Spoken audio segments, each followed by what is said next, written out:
बिस्मिल्लाहिर्रहमानिर्रहीम। बिस्मिल्लाहिर्रहमानिर्रहीम।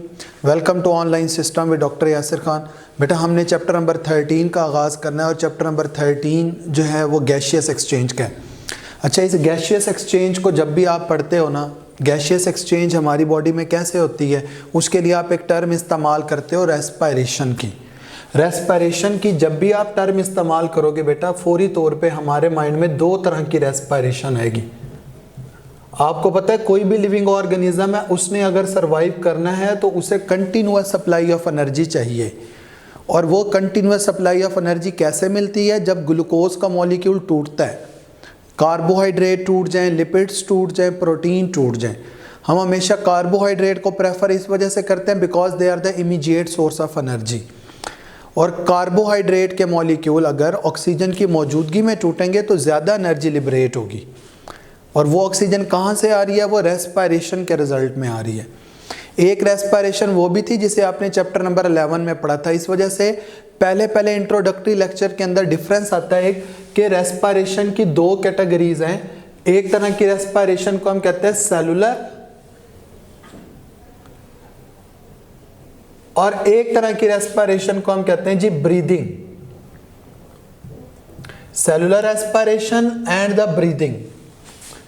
देखो, जो पहली रेस्पायरेशन है, cellular respiration is also known as the internal respiration.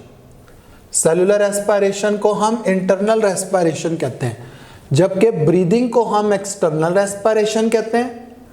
इसके अलावा ब्रीदिंग के बारे में आपने याद रखना है, ब्रीदिंग को हम वेंटिलेशन भी कहते हैं और ब्रीदिंग को हम ऑर्गेनिज्मिक रेस्पायरेशन भी कहते हैं। Organismic respiration, external respiration, ventilation and the breathing, ये अदर नेम्स हैं। देखो, सेलुलर रेस्पायरेशन एक ऐसा प्रोसेस है that is known as the biochemical process. ये क्या है? बायोकेमिकल प्रोसेस है, जबकि ब्रीदिंग एक मैकेनिकल प्रोसेस है। ब्रीदिंग क्या है? एक मैकेनिकल प्रोसेस है। सेलुलर रेस्पायरेशन एक ऐसा प्रोसेस है जिसमें कार्बन कंटेनिंग ऑर्गेनिक कंपाउंड्स की ब्रेक डाउन होती है for the liberation of energy. Carbon containing organic compound जितने भी हैं, they are broken down to liberate the energy. जबकि ब्रीदिंग एक ऐसा प्रोसेस है जिसमें क्या होता है? Exchange of gases.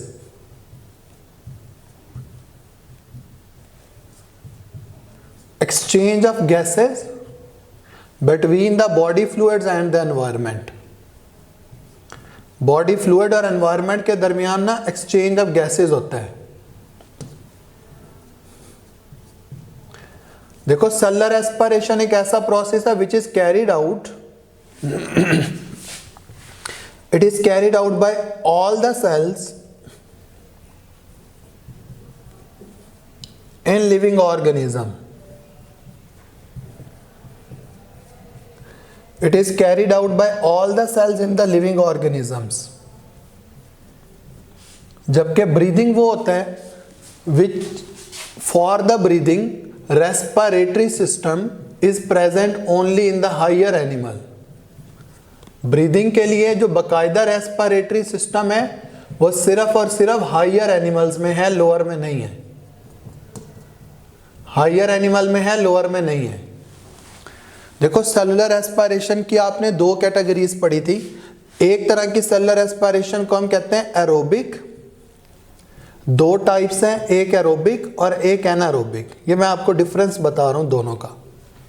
एक एरोबिक है, एक एनारोबिक है। जबकि ब्रीदिंग की दो फेजेस होती हैं। एक फेज को हम कहते हैं इंस्पायरेशन और एक फेज को हम कहते हैं एक्सपायरेशन। एक फेज का नाम है इंस्पायरेशन और एक फेज का नाम क्या है? एक्सपायरेशन। तो दो कैटेगरीज हैं। ये इनका ना बुनियादी फ़र्क है कि सेलुलर रेस्पिरेशन एक ऐसी रेस्पिरेशन है जो इंटरनल है, ब्रीदिंग एक एक्सटर्नल रेस्पिरेशन होती है। और उसमें क्या क्या होता है वो मैंने आपको सारी बातें बताई। देखो, हमारी बॉडी के अंदर जो एक्सचेंज ऑफ गैसेज होता है वो between our body and the external environment है। एक्सटर्नल एनवायरनमेंट कैसा होता है, ये एक बोर्ड का सबसे इंपॉर्टेंट शॉर्ट है कि जो बाहर का एनवायरनमेंट है जहाँ पर हमने एक्सचेंज ऑफ गैसेस करना है, वो या तो एयर हो सकता है, एक ऐसा एनवायरनमेंट है, या तो एयर हो सकता है, या फिर वो एक ऐसा एनवायरनमेंट हो सकता है वो वाटर हो सकता है।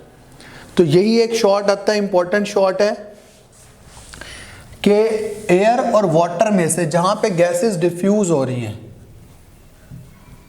कौन सा एक बेटर रेस्पिरेटरी मीडियम है, एयर वर्सेस वाटर।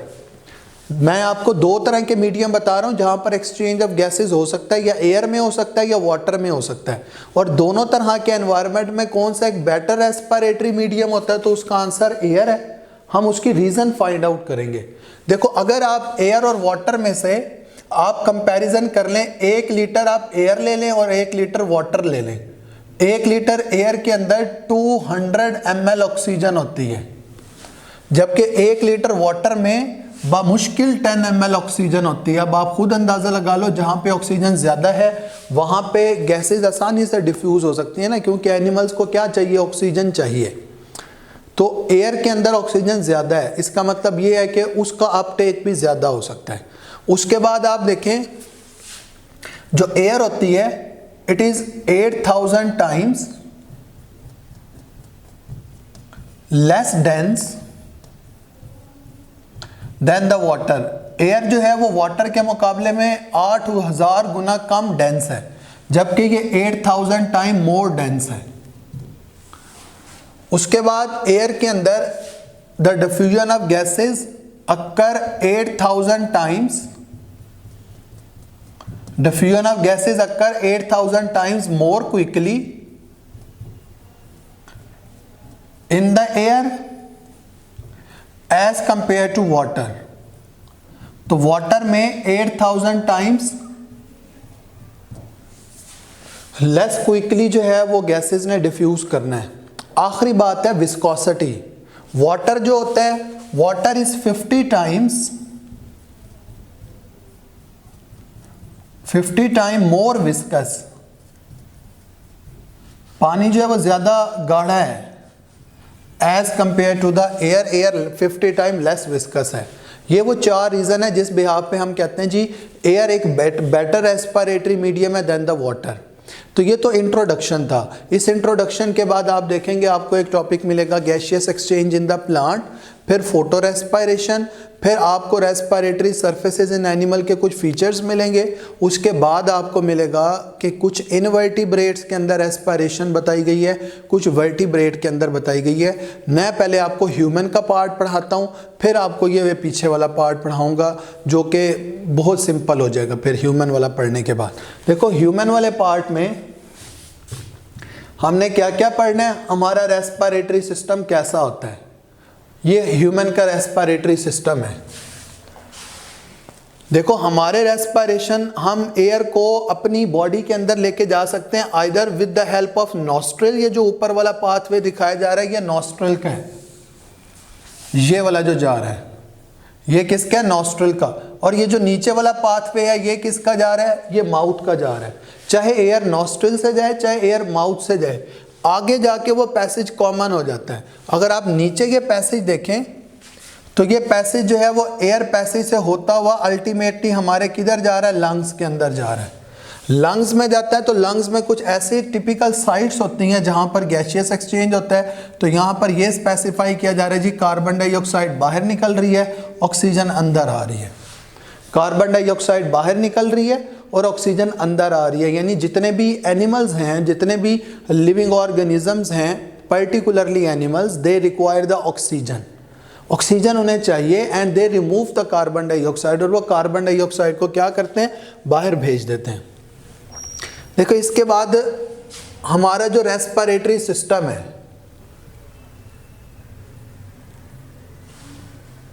दो तरह के ट्रैक बताए गए हैं।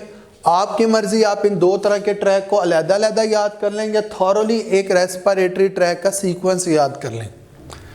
एक तरह का ट्रैक बताया गया अपर रेस्पिरेटरी ट्रैक होता है, और हमारे अपर रेस्पिरेटरी ट्रैक के अंदर क्या क्या शामिल है, नॉस्ट्रिल्स हैं, नेजल कैविटी है और फेरिंग्स है। नॉस्ट्रिल्स, नेजल कैविटी, फेरिंग्स, सबकी डिटेल आएगी। जबकि लोअर एस्पिरेटरी ट्रैक के अंदर जो सीक्वेंस बताया गया उसमें लेरिंग्स है जो कि फेरिंग्स के बाद का पार्ट है, फिर उसके नीचे ट्रैकिया, फिर ब्रोंकाई है, फिर अल्टीमेटली ये जो ब्रोंकाई हैं ये लंग्स के अंदर ओपन होते हैं और ये जो ब्रोंकाई होते हैं वो लंग्स के अंदर फिर डिवाइड करते हैं और आगे के स्ट्रक्चर्स बनाते हैं। देखो यहाँ पर ना सीक्वेंस दिया हुआ है एयर पैसेज वे का, नॉस्ट्रल, फिर आगे नेजल कैविटी, फिर फेरिंग्स, फिर लैरिंग्स, फिर ट्रैकिया। ट्रैकिया के बाद बताया गया जी ब्रोंकाई है, ब्रोंकाई के बाद बताया गया जी टर्मिनल ब्रोंक्यूल्स होते हैं, रेस्पिरेटरी ब्रोंक्यूल्स होते हैं, आगे एल्व्यूलर डक्ट्स होती हैं छोटी छोटी, और फिर क्या होता है एल्व्यूलर सैक होता है। ये जो सीक्वेंस बताया गया है ना ये शॉर्ट के लिए इंपॉर्टेंट है, 2 नंबर का शॉर्ट आता है कि आप ह्यूमन के अंदर जो रेस्पिरेटरी पैसेज होता है उसका सीक्वेंस बता दो। तो नॉस्ट्रल्स हैं, नेजल कैविटी है, फेरिंग्स है, लेरिंग्स है, ट्रैकिया है, ब्रोंकाई है। अभी जब मैं ब्रोंकाई की डिटेल पढ़ाऊंगा तो आपको पता चलेगा ब्रोंकाई की भी फर्दर टाइप्स होती हैं, प्राइमरी, सेकेंडरी, टर्शियरी। उसके बाद टर्मिनल ब्रोंक्यूल्स हैं, फिर रेस्पिरेटरी ब्रोंक्यूल्स हैं, फिर एल्व्यूलर डक्ट्स होती हैं एंड पर एल्व्यूलर सैक होते हैं। क्लियर? नेक्स्ट स्लाइड देखो, हमारा जो रेस्पिरेटरी सिस्टम होता है ना उसमें सबसे पहला मैंने आपको पार्ट बताया नॉस्ट्रल्स। ये जो हमारा नोज है ना ये एक वाहिद ऐसा हमारे रेस्पिरेटरी सिस्टम के अंदर पाथवे में एक वो पार्ट है जो एक्सटर्नली विजिबल है। क्या आपको लंग्स दिखाई दे रहे हैं? नहीं। क्या आपको फेरिंग्स दिखाई दे रहा है? नहीं। लेरिंग्स दिखाई दे रहा है? नहीं दिखाई दे रहा। ट्रैकिया दिखाई दे रहा है? नहीं दिखाई दे रहा। इसका मतलब ये हुआ कि ये जो नोज है ना हमारे रेस्पिरेटरी पैसेज के अंदर the only externally visible part यही है। अच्छा, ये जो नोज की ओपनिंग होती है ना हम इन्हें नॉस्ट्रिल्स कहते हैं, they are the opening of the nose. इन नॉस्ट्रिल्स के पीछे जितना नोज के अंदर एरिया पड़ा हुआ है ना वो नोज की कैविटी है जिसे हम नेजल कैविटीज कहते हैं। नॉस्ट्रिल्स भी 2 हैं, नेजल कैविटीज भी 2 हैं। नॉस्ट्रिल भी 2, नेजल कैविटी भी 2। अच्छा, ये जो नेजल कैविटी होती है ना ये वो पार्ट होता है जहां पर आप नोज में ऑब्जर्व करें तो आपको हेयर मिलेंगे और साथ में कुछ म्यूकस सेल्स भी मौजूद है जिनका काम होता है म्यूकस की प्रोडक्शन करवाना। इस वजह से वो एयर जो हमारे नॉस्ट्रिल्स में हो उसकी क्या फेट होती है, वो एयर जो हमारे नॉस्ट्रिल में होती है उस एयर के अंदर क्या क्या होता है, that air gets moist, that air gets warmth, गर्म हो जाती है, and that air gets filtered. वो एयर जो हमारे नोज से गुजर रही है उस एयर ने मॉइस्ट हो जाना है क्योंकि उसके अंदर ना म्यूकस के सेल्स अपनी सिक्रीशन को ऐड करवा रहे हैं। वो एयर ऐसी होती है जो वार्मथ हो जाती है और वो एयर ऐसी होती है जो फिल्टर्ड भी हो जाती है। आप देखते हो ये जो हेयर मौजूद है हमारे नोज के अंदर ये डस्ट पार्टिकल्स को ट्रैप करवा लेते हैं और साथ में कुछ माइक्रो ऑर्गेनिज्म ऐसे होते हैं जो म्यूकस के अंदर ट्रैप हो जाते हैं। इस वजह से हम कह रहे हैं वो एयर जो हमारी नोज से गुजर रही है वो बेसिकली फिल्टर भी हो जाएगी, वार्मथ भी हो जाएगी, मॉइस्ट भी हो जाएगी। देखो 2 तरह की नेजल कैविटीज़ हैं और इन नेजल कैविटी को सेपरेट करवाने के लिए दरमियान में जो पर्दा मौजूद है ना हम उसे नेजल सेप्टम कहते हैं। हम उसे क्या कहते हैं? Nasal septum. ये जो मेरा distal part of the knows है ना ये बेसिकली आप देखेंगे फ्लेक्सिबल है और ये वो पार्ट होता है जो कार्टिलेज पर मुश्तमिल होता है। जबकि नोज का पीछे वाला जो पार्ट होता है अक्सर आप सुनते हो जी कोई इंडिविजुअल है उसकी नाक की हड्डी टूट गई है, तो ये जो पीछे वाला पार्ट होता है ना नोज का इसे हम कहते हैं कि बोनी है, नेजल बोन पर मुश्तमिल होता है। तो एंटायरली ना ये एक सेप्टम बना रहा है जिसका काम क्या होता है हमारी ना नेजल कैविटी को सेपरेटेड करवाना। अच्छा, हर जो नेजल कैविटी होती है ना उसके अंदर कुछ बोनी प्रोजेक्शंस भी होती हैं। हर नेजल कैविटी के अंदर क्या होती हैं? कुछ बोनी प्रोजेक्शन होती हैं जो हर नेजल कैविटी के पैसेज को, ईच नेजल कैविटी के पैसेज को फर्दर 3 पैसेज वेज में डिवाइड कर देती हैं। यानी दरमियान में बोनी प्रोजेक्शन कुछ इस पैटर्न से हैं which can divide the each passage of the nasal cavity further into the 3 passageways. वो इनसाइड द नोज कुछ बोनी प्रोजेक्शंस मौजूद होती हैं। तो नोज क्या है, एक्सटर्नल विजिबल पार्ट होता है, वहां पर ओपनिंग्स मौजूद हैं जिन्हें आप नॉस्ट्रिल्स कहते हैं। ओपनिंग के पीछे जो कैविटी है, these are the nasal cavity, वहां पर आपको हेयर हैं, म्यूकस वगैरह मिल रहे हैं, और ये वो होते हैं जिनका काम क्या होता है, एयर को मॉइस्ट करना, वार्म करवाना और as well as the filter करवाना। और यहाँ पर दो तरह की कैविटीज हैं which are separated by the nasal septum, और हेयर का काम है डस्ट पार्टिकल्स को ट्रैप करवा लेना। और ये जो नोज होता है ये cartilage, bony as well as the fatty tissues पर मुश्तमिल होता है, और साथ ही वहाँ से एयर गुजर के आगे जाएगी। अब देखो अगला जो पार्ट मिल रहा है आपको वो फेरिंग्स मिल रहा है, फिर लेरिंग्स है। फेरिंग्स के बारे में आप पढ़ोगे, आप पहले भी पढ़ चुके हो चैप्टर नंबर 12 के अंदर कि ये कॉमन पैसेज होता है। It is the common passage for both food as well as the air. ये वो पैसेज होता है जहां से हवा ने भी गुजरना है, ये वो पैसेज होता है जहां से हमारी खुराक ने भी गुजरना होता है। कॉमन पैसेज होता है।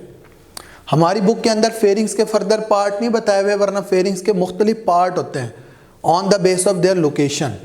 फेरिंग्स से जो अगला पार्ट है वो लेरिंग्स है। लेरिंग्स के बारे में याद रखो, बोर्ड का एमसीक्यू भी है, हम इसको वॉइस बॉक्स कहते हैं। लेरिंग्स वो पार्ट होता है जिसे हम वॉइस बॉक्स कहते हैं। पहले यहाँ पे आप सारी एनाटॉमी देख लें, अगली स्लाइड के अंदर आपको सबकी डिटेल मिलेगी। देखो ये वाला फेरिंग्स, फेरिंग्स के नीचे वाला पार्ट क्या था, लेरिंग्स था। लेरिंग्स के नीचे ट्रैकिया है, ये सारी ना नीचे ये ट्रैकिया की ट्यूब आ रही है, ये वाली, ये सारी ट्रैकिया ट्यूब आ रही है। और यही जो ट्रैकिया होता है ना, लंग्स में एंटर होने से पहले डिवाइड करके दो आगे फर्दर ट्यूब बना रहे हैं जिन्हें हम ब्रोंकाई कहते हैं, और जो फर्दर जाके ना हमारे लंग्स के अंदर डिवाइड करती हैं, ब्रोंक्यूल्स बनाती हैं और फर्दर डक्ट्स बनाती हैं। तो आहिस्ता आहिस्ता आगे लेबल किया होगा, ये ब्रोंकस है, ब्रोंकस से आगे ब्रोंक्यूल्स, ब्रोंक्यूल से आगे इन्होंने दिखाया कि जी ये लंग्स है। लंग्स का क्रॉस सेक्शनल एरिया लिया तो आगे ये आपको छोटी छोटी डक्ट्स दिखाई दे रही हैं। These ducts are actually the alveolar ducts and the alveolar sac. ये आपको दिखाई दे रहा है कि ये जो एल्व्यूलाई होते हैं ना, they are entirely surrounded with the blood vessels, blood capillaries से सराउंडेड है। तो bronchioles, terminal bronchiole, respiratory bronchiole. अच्छा ये आगे भी आएगा। हमारे जो लंग्स होते हैं ना, उन दो लंग्स के दरमियान जो स्पेस होती है ना, हम उसे मीडियास्टाइनम कहते हैं। ये जो स्पेस है ये, और ये मीडियास्टाइनम वो जगह होती है, चैप्टर नंबर 14 आपने पढ़ा है, जहाँ पे हमारा हार्ट लोकेटेड होता है। मीडियास्टाइनम वो स्पेस होती है। ये कैपिलरीज एल्वियोलाई को थॉरली सराउंड कर रही हैं। अब आपको फर्दर डिटेल मिलेगी कि लंग्स की एनाटॉमी क्या आती है, लैरिंग्स क्या है, और ये फर्दर डिवाइड कैसे होते हैं।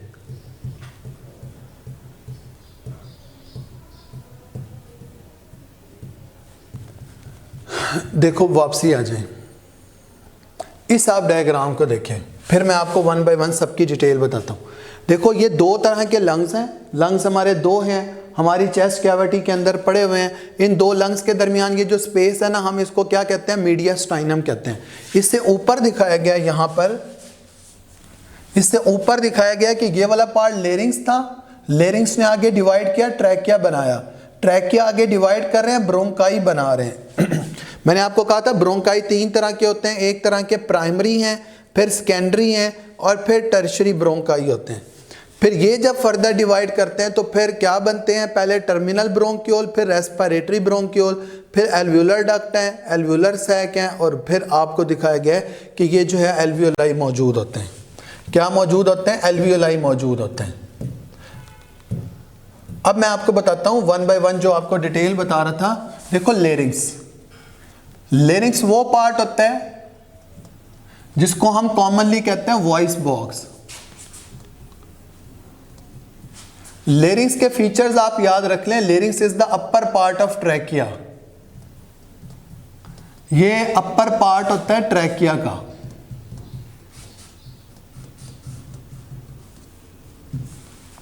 लेरिंग्स वो पार्ट होता है जिसमें कार्टिलेज भी है, और लेरिंग्स वो पार्ट होता है क्योंकि ट्यूब लाइक है, इसमें स्मूथ मसल्स भी होते हैं। इसमें क्या होते हैं, स्मूथ मसल्स भी मौजूद हैं। तो कार्टिलेज भी है as well as the smooth muscles भी हैं। लेरिंग्स बेटा वो पार्ट होता है, आप ओपनिंग ऑफ लेरिंग्स को क्या कहते हो? The opening of larynx is known as the glottis. और इसी ग्लोटिस के बारे में आपने पढ़ा था कि during the mechanism of swallowing, swallowing के दौरान इस ग्लोटिस की ओपनिंग को क्लोज करवाने के लिए, पार्शियली क्लोज करवाने के लिए एक फ्लैप ऑफ इलास्टिक कार्टिलेज भी होता है, and that flap of the elastic cartilage is the epiglottis. ये वो होता है जिसने क्या करना होता है? लेरिंग्स की ओपनिंग को पार्शियली क्लोज करवाना होता है, लेकिन वो ब्रीदिंग के दौरान नहीं करवाता, वो स्वेलोइंग के दौरान करवाता है। देखो लेरिंग्स के अपर एंड पर ही 2 थिन एज फिब्रस बैंड्स होते हैं, 2 थिन एज फिब्रस बैंड्स, और इन 2 थिन एज फिब्रस बैंड्स को हम क्या कहते हैं? These are known as the vocal cords. हम इन्हें क्या कहते हैं? These are known as the vocal cords. और वोकल कॉर्ड्स को हम कहते हैं, they are actually the organ of phonation, they are actually the organ of voice production. Vocal cord वो हैं which are involve in the voice production. और vocal cord voice की production जब करवाते हैं, यानी आपको इस वक्त मेरी आवाज़ सुनाई दे रही है, इसका मतलब है वोकल कॉर्ड तब वॉइस की प्रोडक्शन करवाएंगे when they are vibrated by the air, जब ये एयर से वाइब्रेट होंगे। और ये एयर से वाइब्रेट कब होंगे? ड्यूरिंग द एक्सपायरेशन, एक्सपायरेशन के दौरान। तो लेरिंग्स जो है वो ट्रैकिया का अपर पार्ट है, यानी लेरिंग्स को ये अलहदा नहीं है, ट्रैकिया का ही अपर पार्ट होता है, उसे हम लेरिंग्स कहते हैं। और ये एक मस्कुलर ट्यूब है, स्मूथ मसल्स पर मुश्तमिल है। इसके अंदर आपको कार्टिलेज भी मिलेगा, कार्टिलेज भी मिलेगा एक तरह का। और साथ ही मैंने आपको बताया कि इसकी ओपनिंग को हम ग्लोटिस कहते हैं। ग्लोटिस को पार्शली क्लोज करवाया जाता है जब स्वेलोइंग का मैकेनिज्म हो रहा हो। जब ब्रीदिंग चल रही होती है ना, फिर ये क्लोज नहीं होता पार्शली, सिर्फ स्वेलोइंग के मैकेनिज्म के दौरान इसे पार्शली क्लोज करवाया जाता है। और पार्शली क्लोज करवाने के लिए फ्लैप ऑफ इलास्टिक कार्टिलेज है, दैट इज द एपिग्लोटिस। और वो एपिग्लोटिस के बारे में आपने पढ़ा था, आमतौर पे वर्टिकल होता है। During the mechanism of swallowing it become more और लेस हॉरिजॉन्टल, ताकि वो पार्शली क्लोज करवा सके, किसको? ग्लोटिस को क्लोज करवा सके। लेरिंग्स के अपर पार्ट पर ही आपको 2 थिन एज फिब्रस बैंड्स मिलते हैं, जिन्हें हम क्या कहते हैं? Vocal cords. वोकल कॉर्ड्स क्या करवाते हैं? वॉइस की प्रोडक्शन कब करवाएंगे? यानी जब मैं बोल रहा हूँ ना, अगर आप हाथ को सामने रखें तो एयर जो है वो बाहर से निकल के सामने हाथ पे टकरा रही है। इसका मतलब ये है कि एक्सपायरेशन के दौरान जो है वो मेरी वॉइस की प्रोडक्शन हो रही है। वॉइस की प्रोडक्शन में कौन इन्वॉल्व होता है? लेरिंग्स इन्वॉल्व होता है। लेरिंग्स के अंदर एक स्पेसिफिक अपरेटस पड़ा हुआ है, that is known as the vocal cord. तो लेरिंग्स क्या होता है? It is the upper part of the trachea. इसके बाद आप देखिए नेक्स्ट, लेरिंग्स से जो अगला पार्ट होता है ना, वो ट्रैकिया है। लेरिंग्स से जो नेक्स्ट पार्ट है वो क्या है? ट्रैकिया। ट्रैकिया के बारे में याद रख लें, हम इसको विंड पाइप कहते हैं। ट्रैकिया को हम क्या कहते हैं? It is also known as the windpipe. अच्छा, ट्रैकिया वो पार्ट होता है दैट लाइज, बहुत इंपॉर्टेंट एमसीक्यू है, it lies ventral to oesophagus. It lies ventral to oesophagus. Oesophagus जो है वो हमारी खुराक की नाली है, जबकि ट्रैकिया जो है वो हमारी सांस की नाली है। वेंट्रल का मतलब होता है सामने, यानी मेरे पास अगर बोर्ड मार्कर होते तो मैं आपको बताता कि सामने वाली साइड पर ट्रैकिया होता है और पीछे वाली साइड पर एसोफेगस होता है। तभी मैंने क्या कहा, ट्रैकिया जो है वो एसोफेगस के वेंट्रल पड़ा हुआ है। अगर इसे बाज़ औक़ात कंफ्यूज करके यूं पूछ लिया जाए कि जी एसोफेगस ट्रैकिया के किधर पड़ा हुआ है, तो फिर हम कहेंगे डॉर्सल। डॉर्सल कहते हैं बैक को, वेंट्रल कहते हैं सामने को। तो trachea lies ventral to oesophagus. देखो ट्रैकिया भी एक मस्कुलर ट्यूब है, और इस ट्रैकिया के अंदर ना सी शेप, ट्रैकिया के अंदर क्या पड़े हुए हैं? सी शेप कार्टिलेजिनस रिंग्स पड़े हुए हैं। और इन सी शेप कार्टिलेजिनस रिंग्स का काम क्या आता है? To prevent the trachea from the collapsing. To prevent trachea from the collapsing, collapse होने से बचाना, कि कहीं वो पिचक ना जाए। सी शेप कार्टिलेजिनस रिंग्स होते हैं। तो ट्रैकिया के अंदर क्या है, सी शेप कार्टिलेजनस रिंग्स होते हैं, यानी यहाँ पर भी कार्टिलेज है लेकिन वो सी शेप अरेंजमेंट के अंदर है, और इनका काम होता है कि ये ट्रैकिया को प्रिवेंट करवाते हैं कोलैप्स होने से, कि कहीं ट्रैकिया जो है वो कोलैप्स ना हो जाए। ट्रैकिया का ये एमसीक्यू इंतहाई इंपॉर्टेंट है कि ट्रैकिया को हम विंड पाइप कहते हैं, it lies ventral to oesophagus. देखो ट्रैकिया वो मेन ट्यूब है और ये ट्रैकिया ना आगे फर्दर कंटिन्यूएट होता जाता है। आपने अभी प्रीवियस स्लाइड के अंदर पढ़ा था, एक टाइम आता है कि लंग्स में एंटर होने से पहले ना ट्रैकिया बाइफरकेट कर जाता है। बाइफरकेट का मतलब है दो में डिवाइड हो जाता है, और ट्रैकिया आगे डिवाइड करके क्या बनाता है, ट्रैकिया आगे डिवाइड करके ब्रोंकाई बनाता है। सिंगल हो तो ब्रोंकस कहते हैं, दो हो तो ब्रोंकाई कहते हैं। और ये ब्रोंकाई कौन से ब्रोंकाई होते हैं, हम इन्हें कहते हैं they are the primary bronchi. इन ब्रोंकाई को क्या कहा जाता है, प्राइमरी ब्रोंकाई कहा जाता है। इट मीन्स के trachea before entering into the lungs they divide two form the primary bronchi. ये अभी आपने प्रीवियस स्लाइड के अंदर देखा भी था कि प्राइमरी ब्रोंकाई ना कैसे होते हैं। ये यहां पे आ जाए हम, देखो ये ट्रैकिया मेन ट्यूब है, ये ट्रैकिया आगे जो डिवाइड कर रही है ना, ये वाला पार्ट, ये लंग्स में एंटर होने से पहले आप देखें, ये ट्रैकिया ऊपर से मेन ट्यूब आ रही है, लंग्स में दाखिल होने से पहले ये डिवाइड हो गई है। ये जो डिवाइड हुई है ना, इसने डिवाइड होके क्या बनाया, प्राइमरी ब्रोंकाई बनाया, डिवाइड होके प्राइमरी ब्रोंकाई बनाया। और यही जो प्राइमरी ब्रोंकाई होते हैं जब अंदर जाके यानी लंग्स के अंदर जाके जब फर्दर डिवाइड कर रहे हैं ना, तो डिवाइड करने के बाद वो क्या बनाते हैं, सेकेंडरी ब्रोंकाई बनाते हैं। और फिर सेकेंडरी ब्रोंकाई जब फर्दर डिवाइड होते हैं तो ये टर्शरी ब्रोंकाई बनाते हैं। ये क्या बनाते हैं, टर्शरी ब्रोंकाई। तो ब्रोंकाई की तीन तरह की कैटेगरीज हैं, primary bronchi, secondary bronchi, tertiary bronchi. Secondary and the tertiary, primary bronchi, secondary bronchi and the tertiary bronchi. देखो प्राइमरी ब्रोंकाई के अंदर बारे में आप एक बात याद रख लो कि जैसे सी शेप कार्टिलेजनस रिंग्स आपको ट्रैकिया के अंदर मिले थे ना, उसी तरह के सी शेप कार्टिलेजनस रिंग ना प्राइमरी ब्रोंकाई के अंदर भी होते हैं।